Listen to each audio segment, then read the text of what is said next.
শুরুতেই তোমাকে একটা প্রশ্ন করতে চাই, কখনো কি এমন কোনো পরিস্থিতির সম্মুখীন হয়েছ যে সকলেই তোমার বিপক্ষে? তোমার বন্ধু বান্ধব, আত্মীয় স্বজন, প্রতিবেশী, এমনকি তোমার পরিবার, তোমার আপনজন।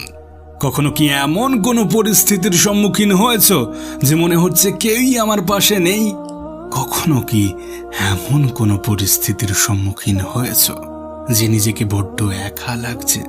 দেখো, প্রথমেই তোমাকে একটা জিনিস ক্লিয়ার করে দিতে চাই, একটা জিনিসে স্পষ্ট করে দিতে চাই।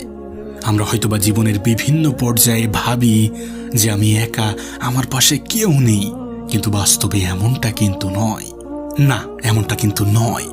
জীবনের যেই পর্যায়ে তুমি আমি নিজেদেরকে একা ভাবি, নিজেদেরকে অসহায় মনে করি, সেই সময় আমাদের পাশে কেউ না থাকুক, এই পৃথিবীর পরিচালক আছেন, তোমার আমার জীবনের নিয়ন্ত্রক আছেন। তিনি আছেন যিনি তোমাকে আমাকে বানিয়েছেন, যিনি তোমাকে আমাকে সৃষ্টি করেছেন, এ পৃথিবীতে পাঠিয়েছেন।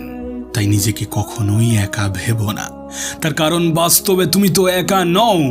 তোমার সাথে পৃথিবীর পরিচালক আছে, তোমার সাথে তোমার জীবনের নিয়ন্ত্রক আছে। প্রিয় ভাই আমার, ছোট্ট বোনটি আমার, এটা কিন্তু নতুন কিছু নয়।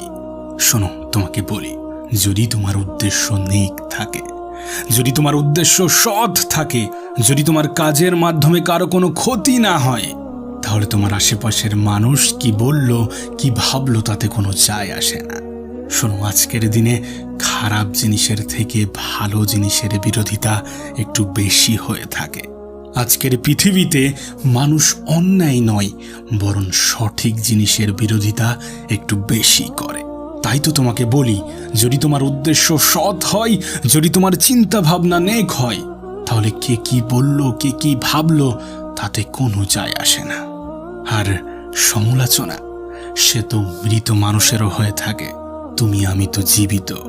যেখানে পৃথিবীবাসী মৃত মানুষকে ছাড় দেয় না, সেখানে তুমি আমি তো এই পৃথিবীতে বেঁচে আছি। আমাদের সমালোচনা হবে, এটাই স্বাভাবিক।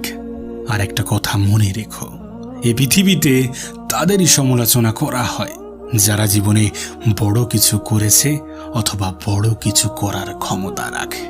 শোনো, তোমাকে একটা কথা বলি, তুমি চাইলেও সকলের মন জয় করতে পারবে না, তুমি চাইলেও সকলের প্রিয় হতে পারবে না। আর সকলের মন জয় করতে যাওয়াটাও একটা বোকামি। যদি কখনো এমন কোনো পরিস্থিতির সম্মুখীন হও যে কেউ তোমার পাশে নেই,